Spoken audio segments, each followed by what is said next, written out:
Thank you guys for coming along. So this is going to be an hour workshop and it's going to be about the public speaker in you. So a bit about myself. So currently I'm running the TEDx organisation. Has anyone heard of it? Yep, so I'm doing that in March and there's going to be a huge event at the University of Kent and I'm currently organising that and recruiting speakers. So if any of you guys want to speak, just send a request in. I'm a final year law student at the University of Kent and I'm currently a freelancer doing an e-commerce business online. And in my spare time, in the vacation, I like to solo travel. So currently I'm on my 25th country and after I graduate, I'm going to travel the world and hopefully my e-commerce business will take off. I need no introduction. My name is Max Barrett and I'm a film production student. I work with all of you on various film production projects. I am a freelance broadcast assistant who works at BBC Radio Kent, and I am in the middle of doing editorial-based activities, so cutting and editing clips, working with presenters, and hopefully soon I'm going to be working to be on air, doing some presenting work for scores in and around football. I'm also a theatre writer. I'm currently writing a play with the Marlow Youth Company, which is going to be taking place again in March. Hopefully you guys can come along to that. And I am also a photographer. In my spare time I do Instagram photography and interact with Lego photographers. Okay, so why did I start? To begin with, I had a huge fear of public speaking. And I only combated this fear last year. So every time it would be like a school presentation or a job interview or just talking in front of a crowd, I'd run away. And it was only until 21, the age of 21, where I managed to overcome this fear. So back in school, I would always pull a sickie in class. Like if I had a presentation, I'd say I'm sick.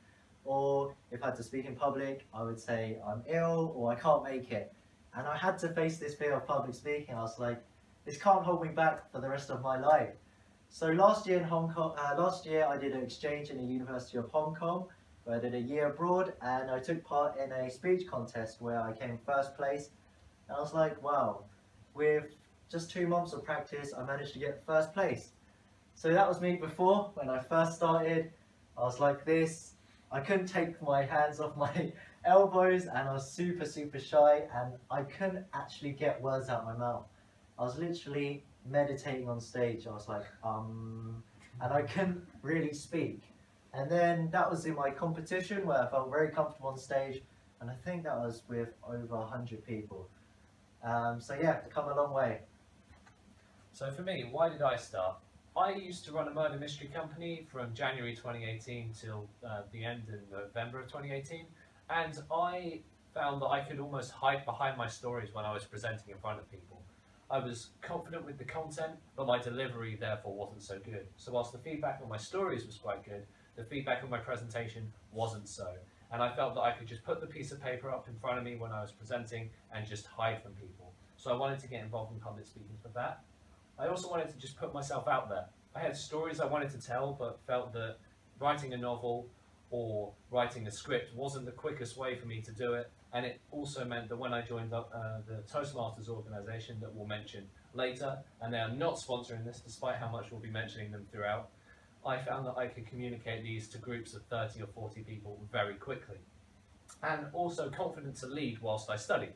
So when doing film production projects where, you guys know, directing, producing, all that stuff, I want to be able to be confident enough to lead that group, whether I'm producing or directing, and be clear and succinct with what I need to tell my team.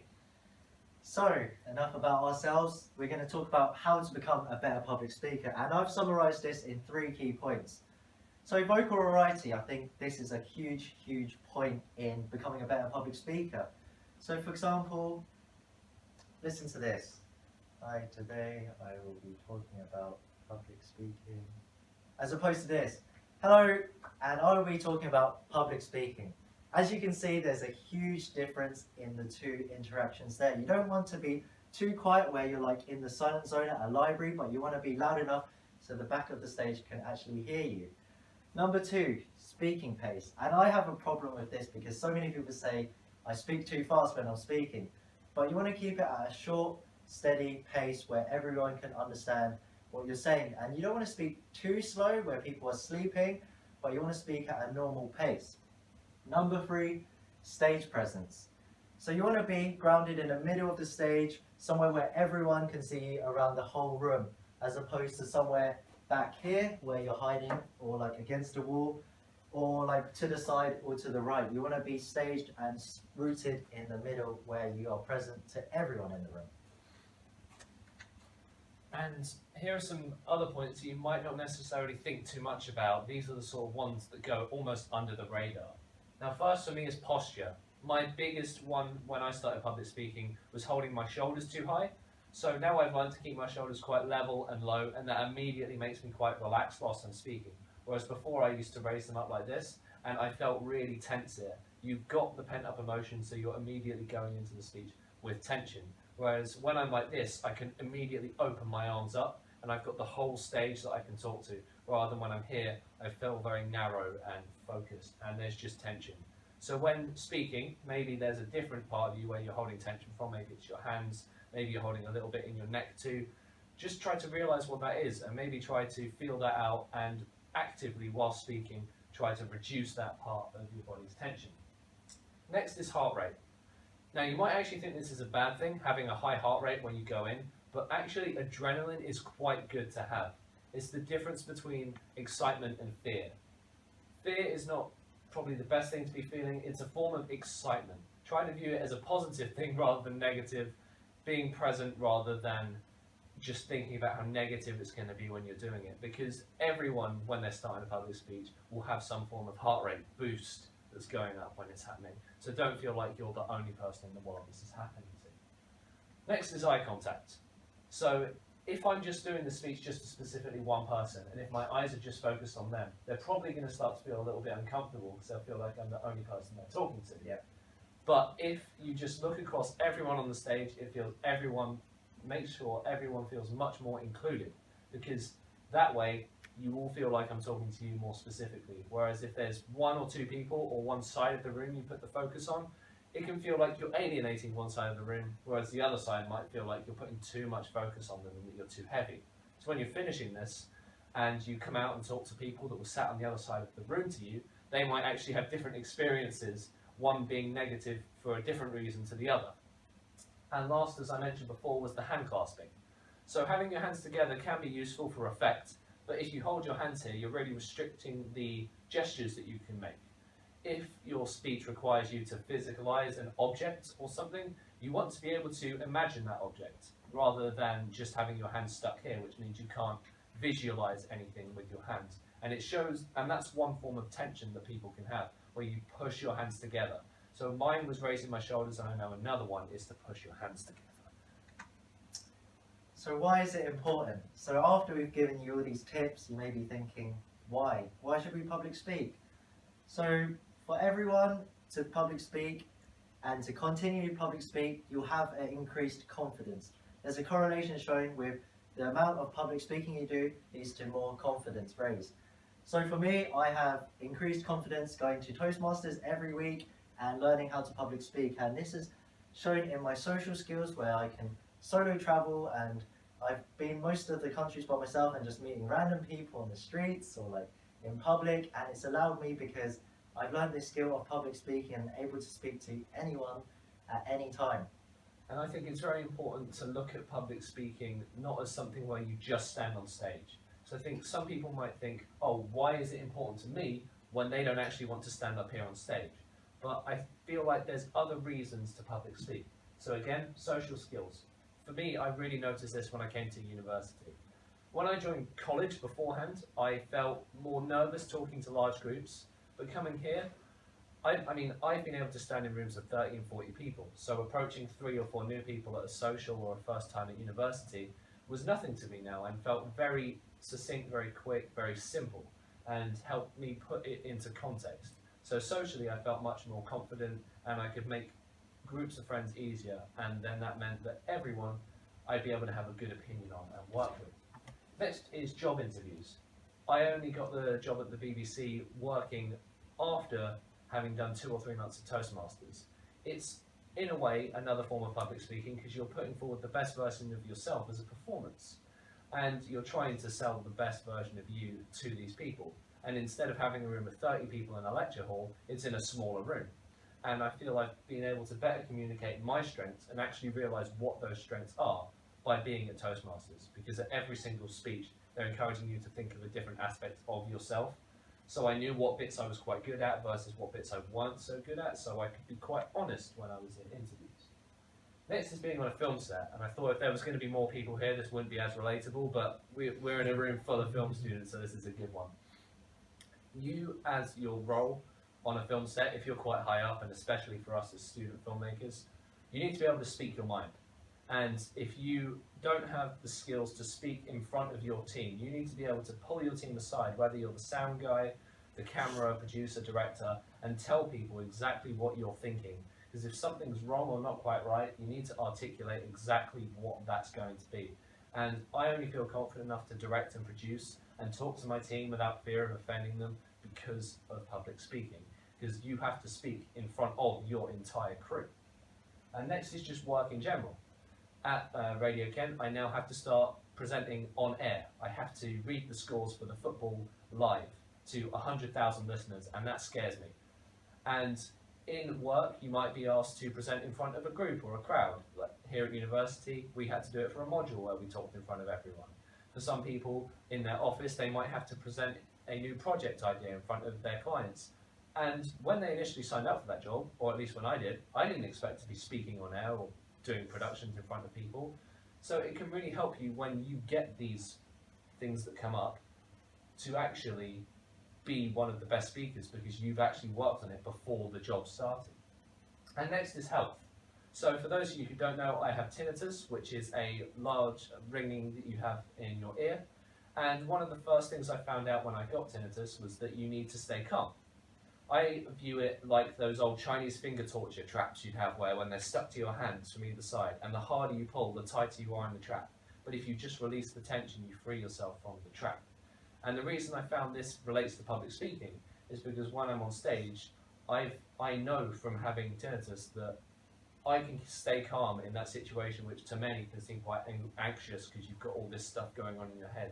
So when I'm stood on stage, I'm thinking, well, it can't be as bad as that. And therefore I can instantly drop my heart rate to a safer level and I'm not feeling anxious when I'm on stage. And I've noticed that there's been a correlation with the sound in my ears getting quieter over the last few months. And I don't know if any of it's directly due to Toastmasters, but I'm going to say it is. And lastly is networking. I wouldn't be standing in front of you saying this if I didn't meet Mike at Toastmasters and all the other great people that I've met there.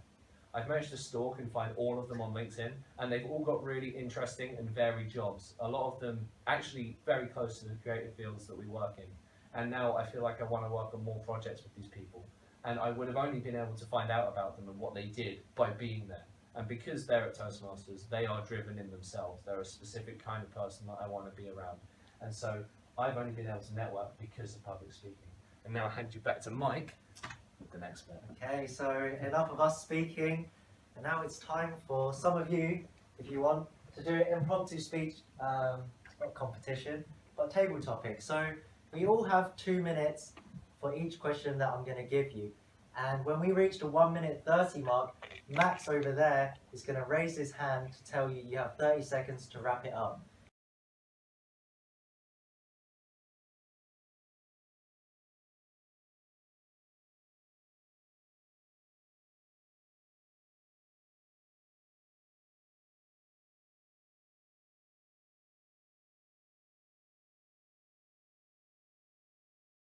I'm going to give you a 3 minute one, and I'll be raising the hand at 2 minute 30, and I'll evaluate your speech as well.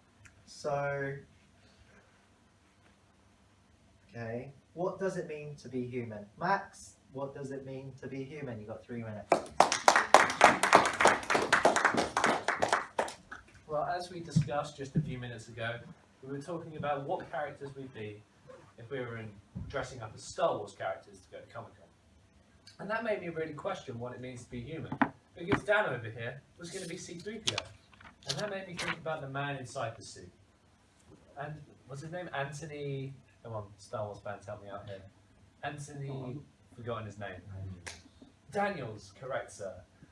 He got that one right, I was just testing you. And I was thinking, wow, this man has been able to become a robot effectively because he has imagined it and he imagined he could do it. And I think that is something that makes us human. The idea that you are taking something not real or something fake or something fantastical and making it realistic for us. So when we go to Comic-Con and when we have to be in front of everyone, and Maisie's going to be the R2-D2, and apparently I'm Obi-Wan. I like to think it's because I'm stoic, but it's probably because I'm clumsy young Obi-Wan. And we've got Han Solo, and I don't even know what other characters we can have there. We can have them all. And we are going to own it as humans inside these suits. It doesn't matter that we're trying to be others, because everyone psychologically knows that under there is a person trying to represent the thing they love the most, which is Star Wars. And even though Comic-Con's full of nerds like us, we are going to feel welcomed in our community. And that's another thing that makes us very human. Community. I think we're all connected here. Everyone in this room, we've all got the connection from film. We've all got the connection because we're here to be better speakers. And most importantly, we're all here because you're my friends who decided to take time out of your day to be here for me. Because if you weren't here, I'd be talking to a camera and just fine. And so thank you all so much for coming out. I'm almost turning this into the outro, but we've still got more. So back into the topic. What else makes us feel very human? I think it's the way we are connecting. As Esther said, we're talking about connections, and that was something that made her smile. Smiling, boom, that's also very human. We're thinking of other things that, other animals can feel smiling and emotion, but not quite the same way our brains can do it as humans. And not that we'll be able to see Maisie and Dan smiling under their respective R2-D2 and C3PO masks. I think there's actually a behind the scenes where George Lucas is trying to get the expressiveness from C3PO. He's not really getting the emotion that he's expecting. The C3PO is just sort of blankly standing there, moving, not quite knowing what to do. But that's another thing that we also love, is the comedy. And not just being able to laugh at others, but laughing with them. I feel like the butt of the joke tonight, being up here, doing this in front of you guys. I'm putting everything out on the plate. And that's what I love about being human, because I am up here giving it my all. And that's my speech. Well, I'm going to stay still up here because I'm going to give Mike one. And he didn't see this coming. And I actually thought of the one I'm going to give him.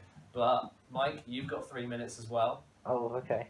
And he definitely wasn't expecting this. I Mike, was not expecting this. if you could be any superhero, which would you be and why? Mike.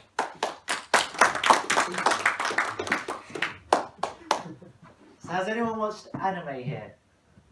So four out of 7 of you would know who I'm going to talk about. Has anyone heard of One Punch Man? Who's watched anime? I want to be that guy. I want to be that guy who can touch someone and they'll be flying across on the other side of the planet. Just a simple touch and they're gone out of my life. Gone, evaporated, dusted. And I want to be that person because I don't really like people that much. They're annoying. So if I could just touch people and they vanish, wouldn't that be great? Get out of my way, you're annoying. Get out of my way, you piss me off. That would be fantastic for me.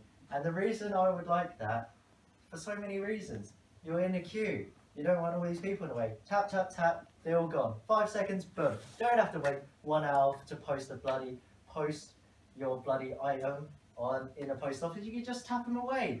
If you're getting in an argument and you want to punch them in the face, you don't even have to do that. You can just tap them and they're gone. So I want to be One Punch Man because it just makes life so much easier and it makes time more useful for you and it saves you so much time. Another person I like to be is Naruto. Has anyone watched? Okay, 3 of you.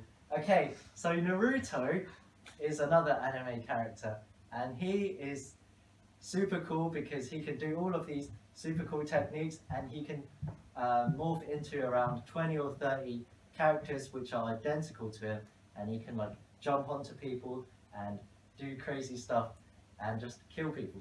So I like to do that, and I'm not crazy, but I like to get rid of people and exterminate people, but I can't really do that in this world, so if I was an anime character, I would be that person, and... No, you've still got a minute. Okay, so to wrap it up, don't think I'm a psycho, and don't think I'm crazy, because I'm not.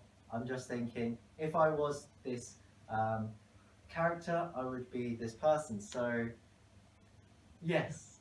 Okay. about Toastmasters, which is what got the ball rolling and me starting with this. Again, completely not sponsored, we're just gushing because it's this perfect.